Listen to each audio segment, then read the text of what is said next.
We've really enjoyed our time at Cap Monastir Marina for winter.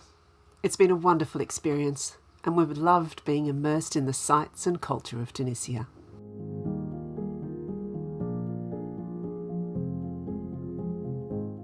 But it's time to go, and we're looking forward to getting back out on the water. With our tanks full of diesel, we head out from Monastir, retracing our track to Malta from 6 months ago.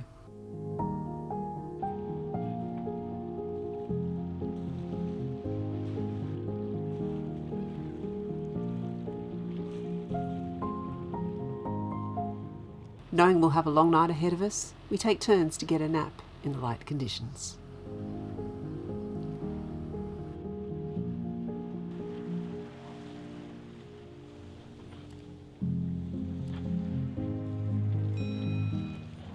It's just about to go for Tunisian time. We might just swap over, Malta time.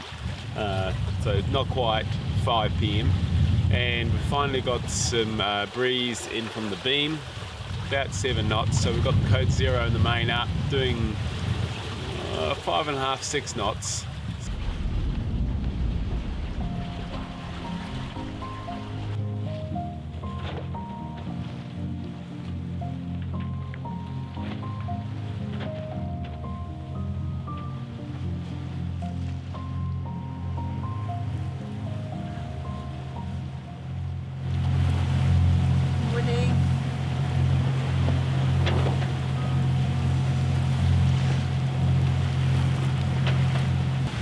We're about 25 nautical miles off Gozo, 10:15.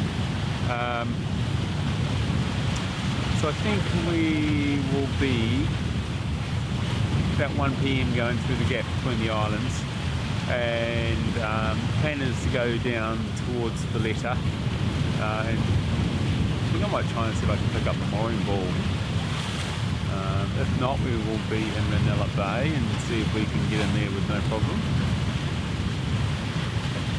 Breeze has finally picked up.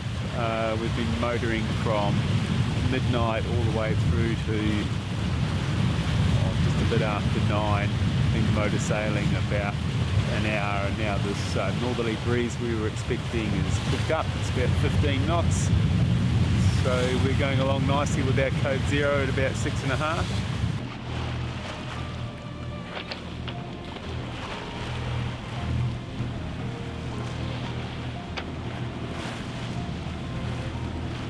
I think it's going to take us the whole summer to get rid of the Sahara dust off the boat. We'll just have it clean and we'll be back in Tunisia. How was the passage? It's great. Great, lots of sleeps. We kind of sleep for an hour and a half or 2 hours, sit around chat for a bit, and then swap shift. Easy.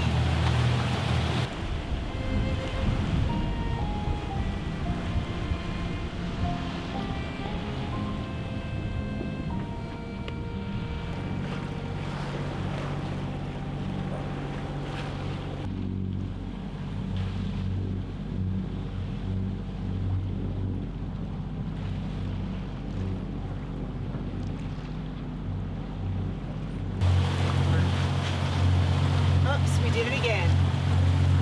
Back entering the grand harbour of Valletta, Malta. It is amazing at this time.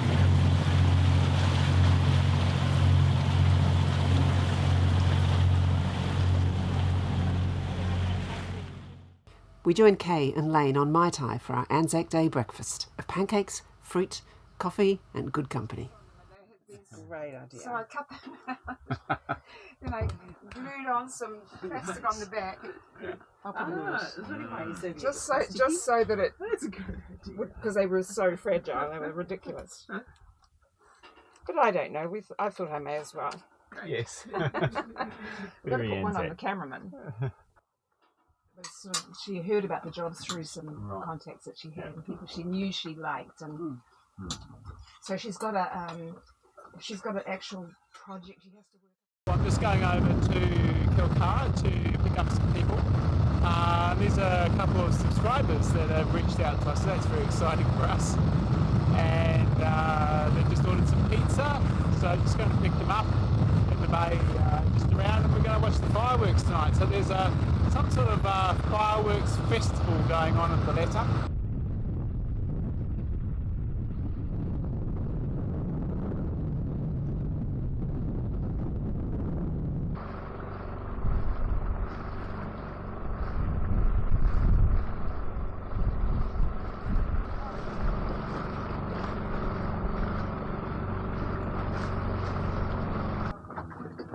These are, have you tried these? No. These are talas, traditional Maltese rings. So these, like a biscuit? no, it's more like a mixture of dates and honey inside. Oh yeah, Ah. lovely. And I think some maskta. What's They're good with a like cup a of liqueur? Like they're a really Oh sweet yeah, liqueur. yeah. With a cup Oh, of like good we call tea. musket. Musket, sweet, sweet liquor. Yeah, exactly. Lovely oranges. Oh, yes. They have to be soft Oh, they're beautiful.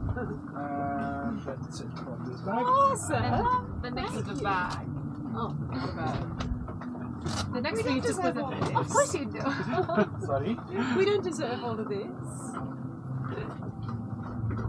Fresh milk. Oh, Maltese milk. thank That's you. our favorite milk. Yeah, I've we seen love it in the that. shop. Fresh. That is the best in our region, so we love that. It's the local dairy. Yeah. And ricotta, which is Okay. ricotta. Yeah, I'm yeah, sure ricotta, you're yeah. familiar with it. And jbeina tal-bżar. This is the traditional goat cheese there. Oh, beautiful. Beautiful. Thank you so much. You're welcome. Wow, just like Christmas. And beer, of course.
We caught a bus into town. Well, actually, we had it out in the dinghy, and we went to tie up the dinghy at Valletta. And where the wind was, we just didn't feel. Yeah, the wind was would have been blowing us onto the dock. We couldn't get a buoy close enough, so we thought we just gave up. So we took the dinghy back over, caught the bus in. The bus took, I don't know. An hour. At least an hour. Yeah. Yeah, a long time. It's actually only like a 5-minute trip in the dinghy. Anyway, got the bus, got a new phone card, got some groceries. We're heading back and we think let's just go straight across the water. We found a ferry that costs €2 each. It's cheaper than the bus, and I reckon 5 minutes to get Yeah. across, I think. 5 minutes. Yeah. You get someone else's boat. And then we'll still have a little walk over through Burgu to Calcara to pick up the dinghy, but you know, it's probably one of the best walks in the whole of Malta. So Burgo's beautiful. Let me show you. yeah. It's wrong. What's that? 6.5 minutes. Oh. And here we are, in the beautiful Burgu.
just tied up our bow to one of these mooring balls out here.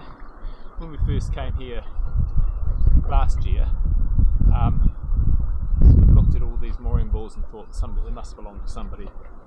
And look, they probably do, but most of the time they're not used. So, anyway, so we tied up the bow there, and then that holds us off the wall, and then the stern we padlock to a big stainless steel ring here, just for safety, and it also helps us pull Bob back so we can get on board.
So we're on our first ever mooring, and man, it was so easy. Oh my god! This is our third attempt, isn't it, Yeah. to get on to a mooring here. So when I say third attempt, third time we've come around to the east side of Manil Island here in Malta to pick up a mooring. Each of those times we've had a few attempts. I'd say an hour each, Yeah. maybe more. Probably the biggest thing is that, well, we're not familiar with the mooring, so we don't know what lines it's got on it. We picked one up before and it had like some line about 4 inches in diameter. So we can't do anything with that. And one the other day we picked up the stern, but we couldn't pick up the bow. It was just too far away. Anyway, so We picked up the stern pretty easy.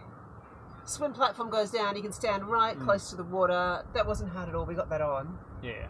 But with that crosswind, trying to pull the bow around. Yeah. So it took the dinghy out, tied a mooring line that we've got onto the bow, and I'd like to say just pulled the bow around.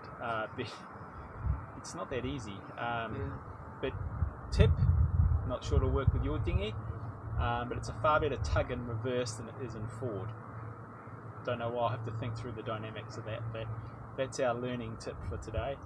So we managed to get the bow around onto a line on a big drum on the other side. So we've got the wind coming beam on, but we're in. And both cleated back to the boat, so if someone comes along and says, "Oi, this is ours, get out of here," we can just drop the line, start moving, we don't have to do anything. And big ferries come really close here. Yeah. So we've been out 11 days in Malta. Haven't recorded too much. The weather's been pretty average, strong winds. We spent last night in St. Julian's Bay. It was very rocky. And we've got some stronger northwesterly winds coming, which is why we wanted to get up in here, because it's nice and protected. We could have gone back to Ranella Bay, but then we'd just be getting chased back and forward by the port authorities. And Richard's favourite channel is right there. Yeah. You could swim. Yeah. Saves a bus ride. Yeah, but I think I'll take the boat. I don't think they like you going in there wet and your bathers. So we're just waiting on the Jeannot dealer to organise a 250-hour service on the motor. So yeah, that's a bit frustrating. There was a public holiday here yesterday, so anyway, the weather's getting nicer next week, so hopefully we can get out and show you some nicer places.